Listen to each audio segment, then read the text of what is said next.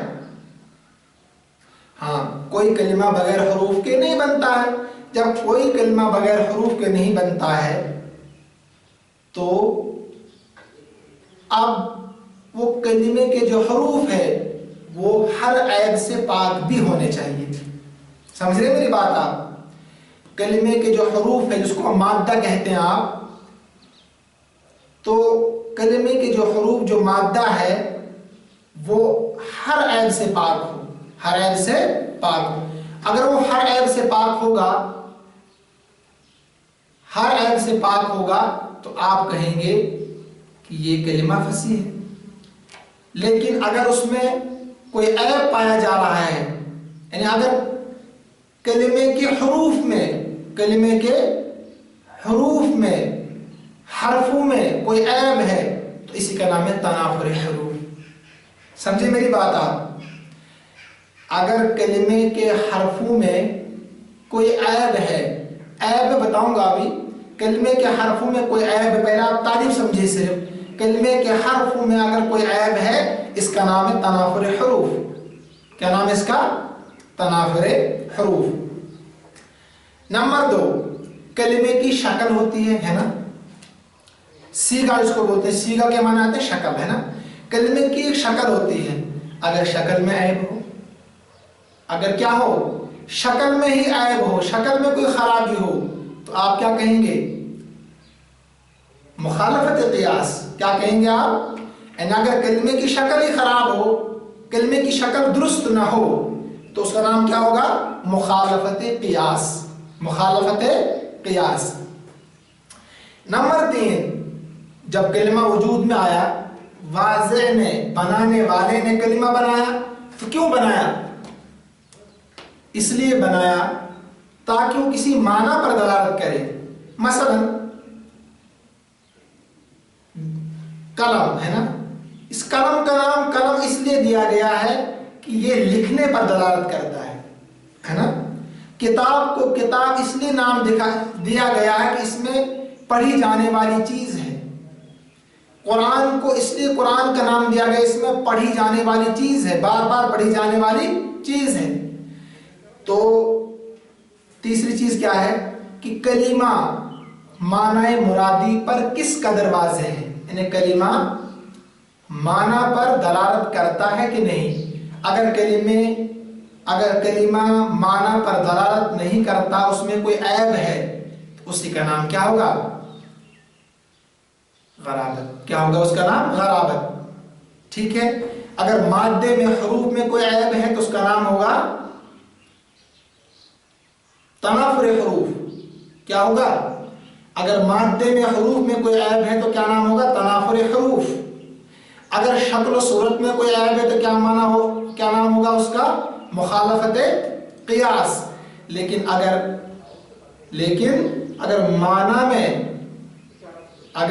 معنی میں کوئی عیب ہے، اسی کا نام کیا ہوگا؟ غرابت۔ آپ سمجھے؟ تو جب کلمے میں 3 چیزیں ہوتی ہیں، کلمے میں ایک تو مادہ، نمبر 2 شکل، نمبر 3 معنی، تو پتہ چلا کہ جب 3 چیزیں کلمے میں ہوتی ہے تو ادھر سے بھی 3 چیزیں ہوں گی، مخالفت قیاس، غرابت اور تنافر حروف۔ ٹھیک ہے کہ سمجھے آپ؟ اب آئیے کتاب پر اب میں صرف ترجمہ کرا دیتا ہوں، مجھے امید ہے کہ آپ سمجھ گئے ہوں گے۔